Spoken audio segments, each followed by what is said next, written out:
बिस्मिल्लाहिर्रहमानिर्रहीम। अस्सलाम वालेकुम। वीडियो पसंद आए तो लाइक करें और चैनल को सब्सक्राइब करें। सैयदा आयशा सदीक़ा रज़ी अल्लाह अन्हा फरमाती हैं कि कूच का ऐलान होते ही मैं क़ज़ाए हाजत के लिए उठ खड़ी हुई और लश्कर से दूर जंगल की तरफ चली गई। जब मैं फ़ारिग हो गई तो वापस लश्करगाह की तरफ रवाना हुई। मेरे गले में एक हार था। वो हार कहीं टूट कर गिर गया, मुझे इसके गिरने का पता न चला। जब इसका ख्याल आया तो हार की तलाश में वापस जंगल की तरफ गई। इस तरह इस हार की तलाश में मुझे देर हो गई। लश्कर में जो लोग मेरा होश उठा कर चलते थे, उन्होंने ख्याल किया कि मैं होश में मौजूद हूँ।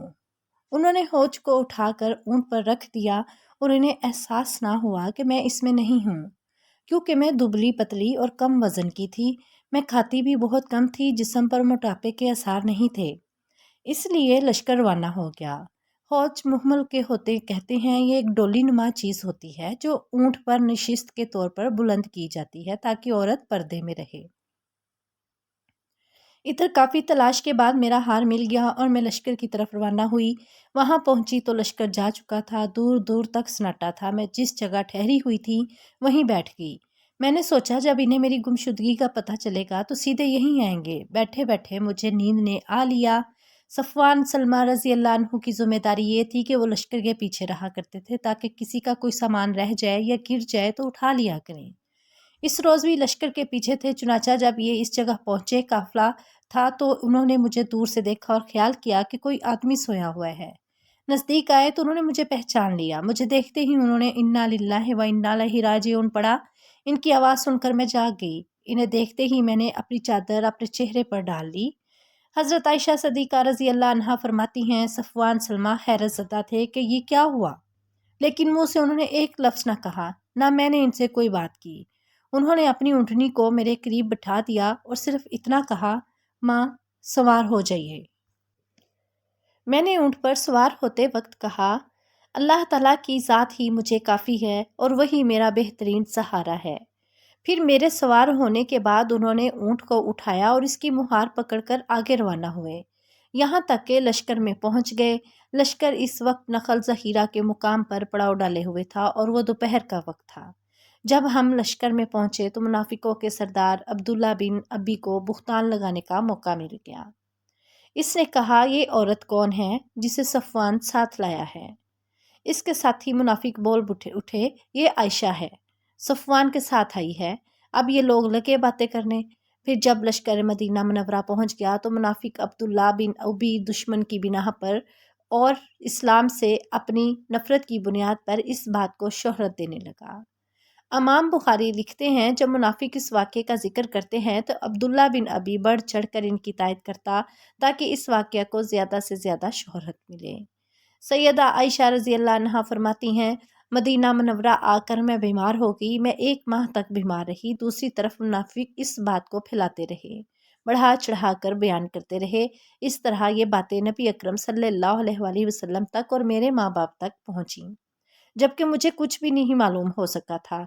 अलबत्ता मैं महसूस करती थी कि हज़रत सल्लल्लाहु अलैहि वसल्लम मुझसे पहले की तरह मोहब्बत से पेश नहीं आते थे, जैसा कि पहले बीमारी के दिनों में मेरा ख्याल रखते थे।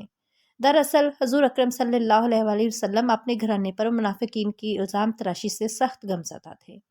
इस फ़िक्र और रंज की वजह से घर वालों से अच्छी तरह घुल मिल बात करने का मौका भी ना मिलता था।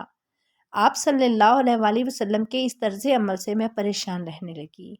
मेरी बीमारी कम हुई तो उम्मे मस्तहा रज़ी अल्लाह अन्हा ने मुझे वो बातें बताईं जो लोगों में फैल रही थीं। उम्मे मस्तहा रज़ी अल्लाह अन्हा ने खुद अपने बेटे मस्तहा को भी बुरा भला कहा कि वो भी इस बारे में यही कुछ कहता फिरता है। ये सुनते ही मेरा मर्ज़ लौट आया, मुझ पर गशीतारी होने लगी, बुखार फिर हो गया। घर आई तो बुरी तरह बेचैन थी। तमाम रात रोते गुजरी, आंसू रुकते नहीं थे, नींद आंखों से दूर थी। सुबह नबी अकरम सल्लल्लाहु अलैहि वसल्लम मेरे पास तशरीफ़ लाए। आप सल्लल्लाहु अलैहि वसल्लम ने पूछा, क्या हाल है? तब मैंने अर्ज़ किया, क्या आप मुझे इजाज़त देंगे कि मैं अपने माँ बाप के घर हो आऊँ? आप सल्लल्लाहु अलैहि वसल्लम ने मुझे इजाज़त दे दी। दरअसल मैं चाहती थी इस खबर के बारे में वालिदैन से पूछूं। जब मैं अपने माँ बाप के घर पहुंची तो मेरी वालदा उम्मे रुमान रज़ी अल्लाह अन्हा मकान के निचले हिस्से में थी, जबकि वालिद ऊपर वाले हिस्से में कुरान करीम की तिलावत कर रहे थे। वालिदा ने मुझे देखा तो पूछा, तुम कैसे आई? میں نے ان سے پورا قصہ بیان کر دیا اور اپنی والدہ سے کہا، اللہ آپ کو معاف فرمائے، لوگ میرے بارے میں کیا کیا کہہ رہے ہیں، لیکن آپ نے مجھے کچھ بتایا ہی نہیں۔ اس پر میری والدہ نے کہا، بیٹی تم فکر نہ کرو، اپنے آپ کو سنبھالو۔ دنیا کا دستور یہی ہے کہ جب کوئی خوبصورت عورت اپنے خامند کے دل میں گھر کر لیتی ہے تو اس سے جلنے والے اس کی عیب جوئی شروع کر دیتے ہیں۔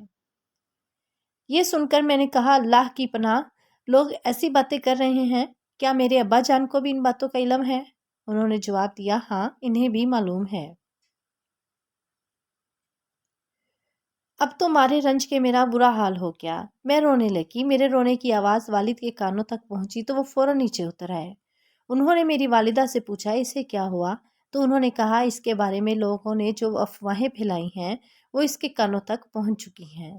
اب تو والدہ بھی رونے لگی، والد بھی رونے لگے۔ اس رات بھی میں روتی رہی، پوری رات سو نہ سکی۔ میری والدہ بھی رو رہی تھی، والد بھی رو رہے تھے، ہمارے ساتھ گھر کے دوسرے لوگ بھی رو رہے تھے۔ ایسے میں ایک انصاری عورت ملنے کے لیے آ گئی، میں نے اسے اندر بلا لیا۔ ہمیں روتے دیکھ کر وہ بھی رونے لگی، یہاں تک کہ ہمارے گھر میں جو بلی تھی وہ بھی رو رہی تھی۔ ایسے میں رسول اللہ صلی اللہ علیہ وآلہ وسلم تشریف لے آئے۔ آپ صلی اللہ علیہ وآلہ وسلم نے سلام کیا اور بیٹھ گئے۔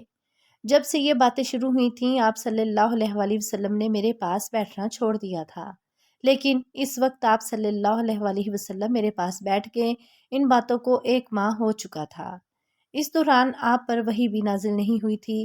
آپ صلی اللہ علیہ وآلہ وسلم نے بیٹھنے کے بعد کلمہ شہادت پڑھا اور فرمایا، عائشہ مجھ تک تمہارے بارے میں ایسی باتیں پہنچی ہیں، اگر تم ان تہمتوں سے بری ہو اور پاک ہو تو اللہ تعالیٰ کی خود تمہاری برات فرما دیں گے، اور اگر تم اس گناہ میں مبتلا ہو تو اللہ تعالیٰ سے استغفار کرو اور توبہ کرو، کیونکہ بندہ جب اپنے گناہ کا اقرار کر لیتا ہے اور اللہ سے توبہ کرتا ہے تو اللہ تعالیٰ اس کی توبہ قبول کرتے ہیں۔ اس پر میں نے اپنے والد اور والدہ سے عرض کیا، جو کچھ رسول اللہ صلی اللہ علیہ وآلہ وسلم نے فرمایا ہے اس کا جواب دیجیے۔ جواب میں حضرت ابو بکر صدیق رضی اللہ عنہ نے فرمایا، میں نہیں جانتا اللہ کے رسول سے کیا کہوں۔ تب میں نے عرض کیا، آپ سب نے یہ باتیں سنی ہیں، اب اگر میں یہ کہتی ہوں کہ میں ان الزامات سے بری ہوں اور میرا اللہ جانتا ہے کہ میں بری ہوں تو کیا اس پر یقین کر لیں گے؟ لہٰذا میں صبر کروں گی۔ میں اپنے رنج اور غم کی شکایت اپنے اللہ سے کرتی ہوں۔ اس کے بعد میں اٹھی اور بستر پر لیٹ گئی۔ اس وقت میں سوچ بھی نہیں سکتی تھی کہ اللہ تعالیٰ میرے معاملے میں آیات نازل فرمائے گا، جن کی تلاوت کی جایا کرے گی، جن کو مسجدوں میں پڑھا جایا کرے گا۔ البتہ میرا خیال تھا کہ اللہ تعالیٰ میرے بارے میں رسول اللہ صلی اللہ علیہ وآلہ وسلم کو کوئی خواب دکھا دیں گے اور مجھے اس الزام سے بری فرما دیں گے۔ ابھی ہم لوگ اسی حالت میں تھے کہ اچانک آپ صلی اللہ علیہ وآلہ وسلم پر وحی کے آثار محسوس ہوئے۔